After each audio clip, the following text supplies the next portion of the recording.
I wanted the gold and I sought it. I scrabbled and mucked like a slave. Was it famine or scurvy? I fought it. I hurled my youth into a grave. I wanted the gold and I got it. Came out with a fortune last fall. Yet somehow life's not what I thought it. And somehow the gold isn't all.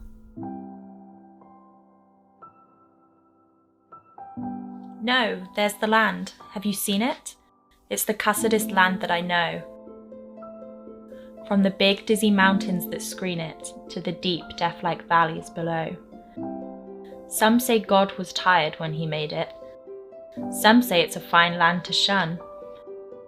Maybe, but there's some as would trade it for no land on earth, and I'm one.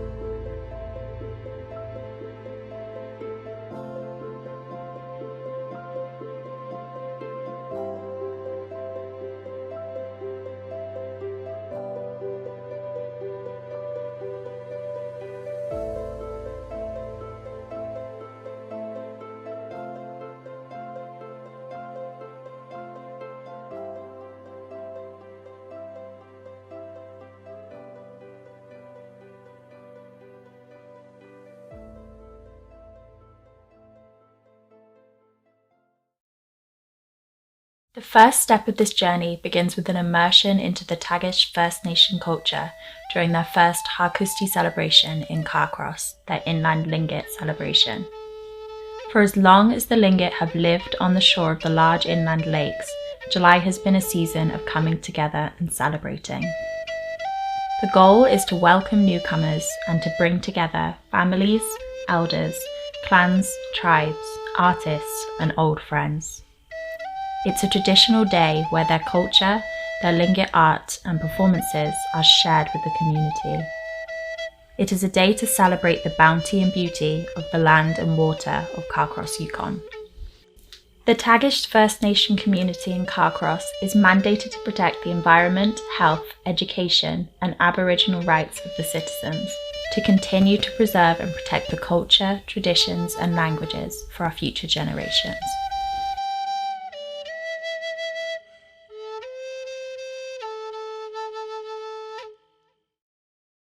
North of Whitehorse stands the Tombstone Mountain range, approximately a 6-hour drive from the city centre. In this territorial park, the views are spectacular, the hikes are endless, and the wildlife is bountiful. The hike that people seek out the most is Talus Lake. It lays at the base of Tombstone Mountain. To reach Talus, you have to begin your climb to Grizzly Lake. Grizzly Lake is one of the most popular trails in Tombstone Territorial Park, and for good reason. Within an hour, you reach a viewpoint which gives you a view of Mount Monolith at the end of the Grizzly Valley. The trail is well established, and you can continue along the ridge towards Grizzly Lake for as long as you like. To continue on from Grizzly Lake to Talus Lake, one must pass Divide Lake also. Divide is a breathtaking backcountry camping destination where steep granite cliffs give way to the dark blue waters of Divide Lake, the headwaters of the North Klondike Valley. The route starts from Grizzly Lake and climbs up and over the Glissade Pass, a steep and unforgiving 300-metre elevation gain. The way up the pass is almost as daunting as the way down.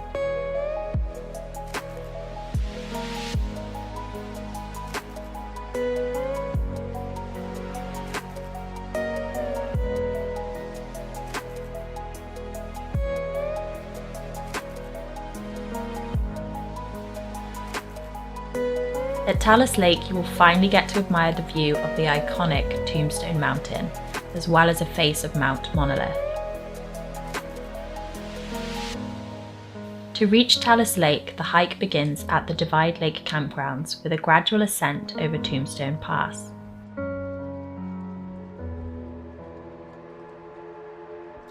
Every step towards Talus brings you past stunning views of the cloudy Tombstone Ranges on opposite sides of the valley.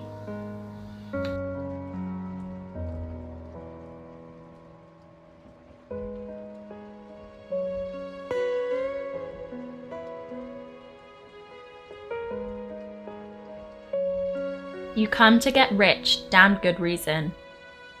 You feel like an exile at first. You hate it like hell for a season. And then you are worse than the worst. It grips you like some kinds of sinning. It twists you from foe to a friend. It seems it's been since the beginning. It seems it will be to the end.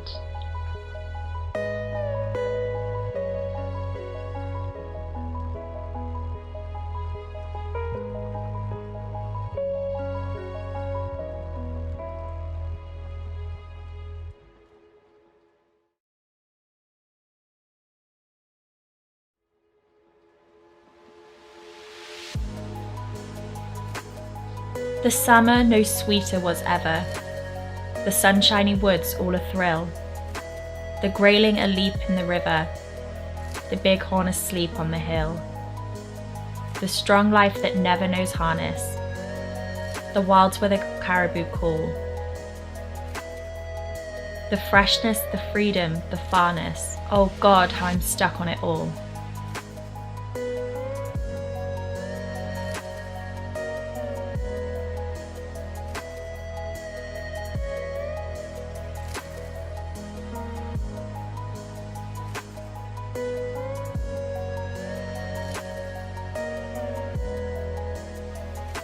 Ever since its completion in 1979, the mighty Dempster Highway has been on the bucket list for adventurers of all sorts. Starting 40 kilometers south of Dawson City, the highway connects Yukon with the Northwest Territories communities.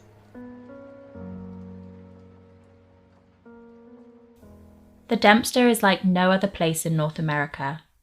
The unique landscape of the Canadian tundra combined with an utter lack of traffic and unspoiled vistas make for some of the most scenic drives you can do.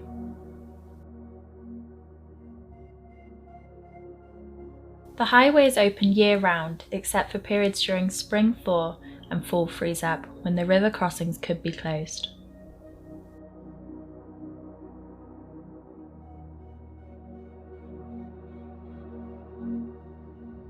Long accessible for most travellers only by airplane in summer, the oceanfront hamlet of Tuktoyaktuk lies at the end of a 140-kilometre all-weather highway.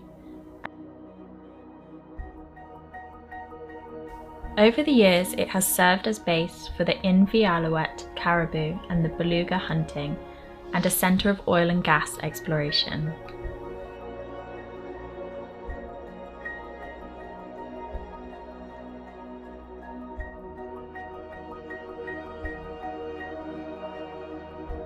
There's a land where the mountains are nameless, and the rivers all run God knows where.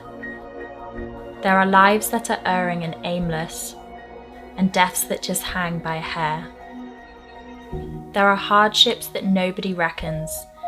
There are valleys unpeopled and still. There's a land, oh it beckons and beckons, and I want to go back, and I will.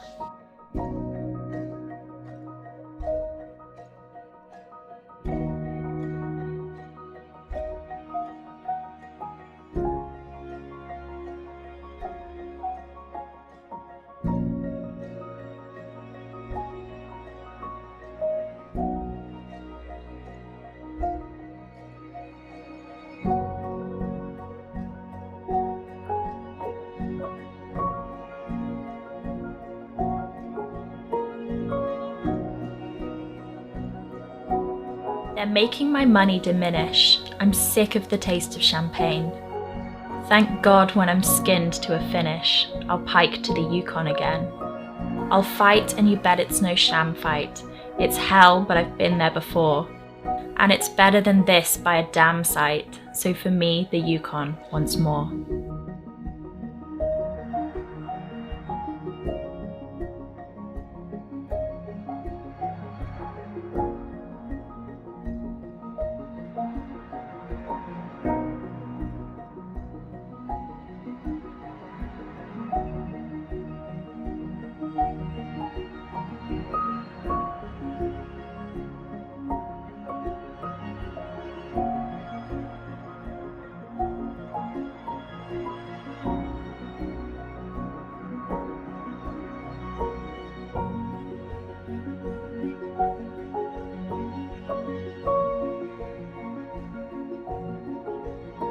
Hidden behind the foothills that flank the Alaska Highway lies the interior of Kluane National Park, home to one of the world's largest non-polar ice fields, Canada's highest peak, Mount Logan, and several immense valley glaciers.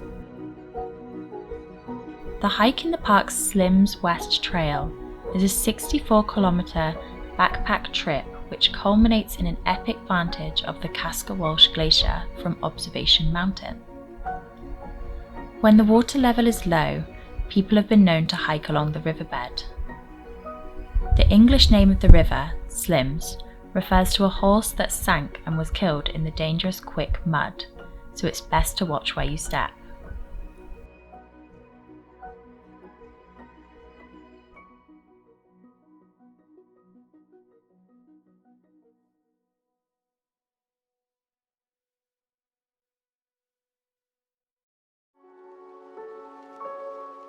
At the top of Observation Mountain, one can take in the magnificent view of the Kaskawolsh Glacier. Cracked and rigid, cuts on the surface run deep, a blend of blacks and blue, icy white and towering below you, carving out the landscapes in the backdrop. It speaks and bellows of a moment frozen in time. However, every year its enormity recedes a little further into the mountains.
There's gold and it's haunting and haunting.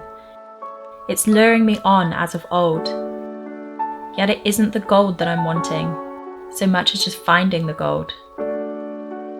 It's the great big broad land way up yonder. It's the forest where silence has lease. It's the beauty that fills me with wonder. It's the stillness that fills me with peace.